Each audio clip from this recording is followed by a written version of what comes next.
What's going on, guys? Today we're taking a look at the Samsung C49 HG90. Their brand new 49-inch 32:9 super ultra wide curved 3840 by 1080 VA quantum dot HDR display, which upon first glance, most people's reaction to this product is why? Well, today we'll attempt to answer that very question. Level up your game with the latest mechanical keyboards from Massdrop, like the brand new Massdrop Alt, a 67% board with RGB lighting, aluminum frame, dual USB-C ports, and your choice of switches. Join the first production of the Alt and receive $10 off your next keycap set, a unique serial number etched into your board, and more. Click the link in the description to catch this exciting drop before it ends. Now, I just rattled off a big chunk of the product's core specs, but there's still a lot to talk about here, and I'm very interested in this product because it is specifically targeted and designed for gamers. Right now, you can get the panel for about $1,000 depending on where you look, and it does support FreeSync too, so it's ready to go for HDR with a fairly generous range of 36 to 144 Hz, and that's of course with the help of AMD's low frame rate compensation technology that is built into FreeSync 2. You get a super fast 1 millisecond gray to gray response time and a gorgeous 1800R curve. However, I felt like it could be even more curvaceous, and here's why. The QLED technology that's built in here isn't the greatest for viewing angles, and since the panel is so wide, any text in particular that's on either extreme side of the panel looks a bit dimmer and a bit more distorted than it does right in front of you. So it stands to reason that if the curve was just a bit more aggressive, then those edges of the panel would be facing the end user more dead on and would thus reduce the image distortion. Just a minor gripe there. Now, since this is a gaming panel, it's certainly not aimed at working professionals in need of outstanding color reproduction, as we're only seeing an NTSC 1976 color gamut and 92% Adobe RGB. Now, don't think that means the colors are shit or anything. In fact, they're actually pretty good, as we'll see later, and they're light years ahead of any TN panel on the market right now, but there are certainly better options out there if you're looking to do some color grading, graphic design, and similar. As far as the overall aesthetic of the panel, that's entirely subjective. I think it looks pretty good. It's very classy. It looks like it could actually go in a full-blown battle station or fit in just fine in a corporate office. It does have a touch of class to it. It looks very professional overall.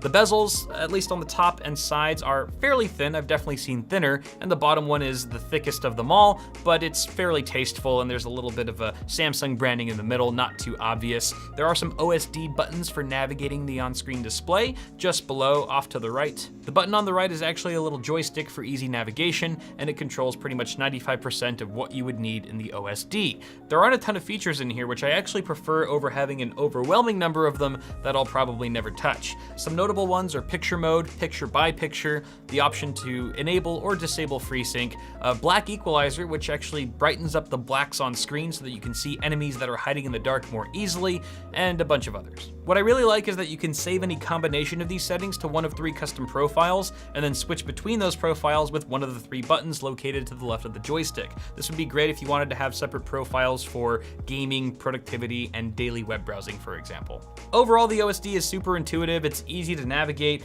and it has this cool edgy aesthetic that says, "I'm a gaming monitor." The stand is made of plastic with a super wide triangular base, and it features height, tilt, and swivel adjustment. There's a back panel on the spine that actually comes off and allows you to route your cables very discreetly so you don't even see them from the front end. It's actually very nice. There's a cool white LED ring back here that you'll probably never see, along with a 100 by 100 VESA mount if you want to mount this sucker to the friggin' wall.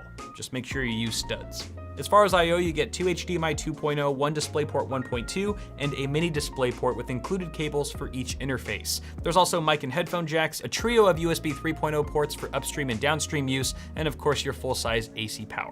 So now that all that boring stuff's out of the way, let's discuss what it's actually like to game on this behemoth of a panel. Essentially, it's kind of like an ultra-wide experience, but just wider. I mean, that's pretty obvious, but what I mean by that is, while it's completely breathtaking and an amazingly immersive experience, there's not as much of a jump from ultra wide to super ultra wide as there is from 16:9 to 21:9. I mean, the first time I saw an ultra wide panel, I was like, wow, this is incredible. And then the first time I saw this panel, I was like, this is slightly better than an ultra wide panel. It didn't have that same wow factor. And I think a part of that is because a regular ultra wide monitor already fills up a good chunk of your peripheral vision, at least when you're sitting as close to the monitor as I do, which is maybe about a little bit less than an arm's length away. So I personally don't think that these super ultra-wide displays are much more immersive than a regular ultra-wide panel, but where they do become much more advantageous is in games like PUBG or Fortnite, where you're in a massive map with tons of other players who could be coming at you from any direction.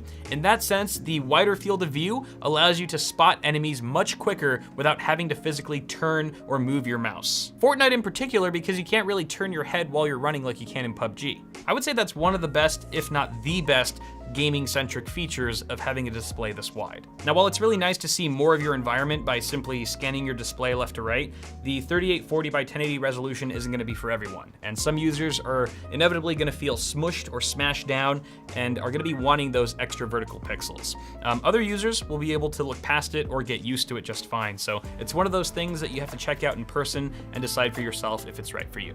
Now, as far as driving this display goes, you're looking at about 4.1 million pixels for this particular resolution, which puts it at about 0.4 million pixels more than 2560 by 1440, so it's a little bit more difficult to run than that, but it's still less than half of the pixels that you would find at 4K, which is like 8.3 million. So overall, it's much easier to drive than 4K, and I think as long as you have something like a GTX 1070 or similar, you should be able to handle this resolution natively, no problem. The 1 millisecond response time here is awesome for gaming.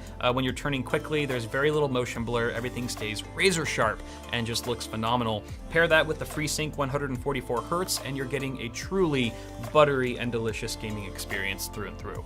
Now, the HDR implementation in a Windows environment, however, is a much different story. The one HDR-enabled game that I played for this video was Far Cry 5, and the results I saw enabling HDR were quite lackluster. Instead of creating a wider color gamut or dynamic range, what I saw were extremely blown-out highlights that were so washed out that I was actually losing detail in the image. It was virtually unplayable because it just looked so bad, and it was actually hurting my eyes. That's how bright it was. HDR on Windows is kind of hit or miss right now because there are so many moving variables, like your graphics drivers playing nicely with the Windows drivers and so forth, that a TV paired with a console, for example, just don't have to deal with. And that's why it looks a lot better and works just a bit more smoothly on that platform as opposed to a Windows-based PC. Dimitri from Hardware Canucks actually did a fantastic video recently on HDR gaming in a Windows environment. I'll put a link to that in the description. You should definitely check it out if you want to learn more about HDR in Windows.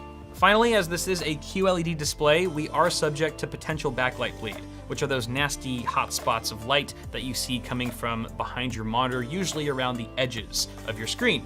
And that's because the QLED technology is really just a variation of LED LCDs, which is what creates those hot spots in the first place, instead of OLED panels, for example, where each pixel is its own light source, and backlight bleed is really not a problem at all. Fortunately, the C49 suffers from little to no visible backlight bleed, so even really dark scenes won't be affected. And one of the reasons why we've started to see backlight bleed become less of a problem with these QLED panels is because companies like Samsung have been putting in anti-reflective LCD panels into these displays to help mitigate the issue.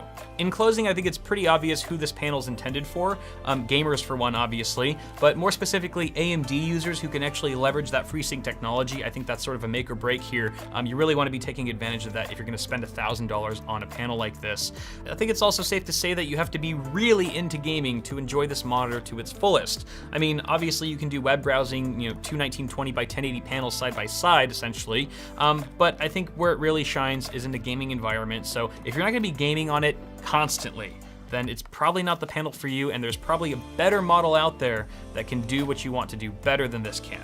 Again, gaming though, it's freaking awesome. The $1,000 price tag is pretty steep, but for the amount of screen that you're getting, and just for such a unique product, I think it's actually pretty cool, especially since you are getting that adaptive refresh rate in there. I think that's huge, and obviously going the FreeSync route, like Samsung did, is gonna also cut costs down. If this was a G-Sync display, I don't even wanna know how much that extra silicon built in would cost the end user, so I don't know. You guys let me know what you think of this panel in the comments below. Some people will think it's super silly, and still why, and I totally understand that, and other people will get a kick out of it. Let me know which side of the fence you're on, or if you're something completely different, down in the comments below. Apart from that, guys, I'm gonna get the heck out of here. Toss a like on the video if you enjoyed it. You can also subscribe to the channel for more tech stuff coming at you really soon. If you would like to follow me on FLOATPLANE to watch my videos a week early without ads, I'll put a link for that in the description below. You can check that out anytime. Guys, thanks again for tuning in. Have a good one, and I'll see y'all in the next video.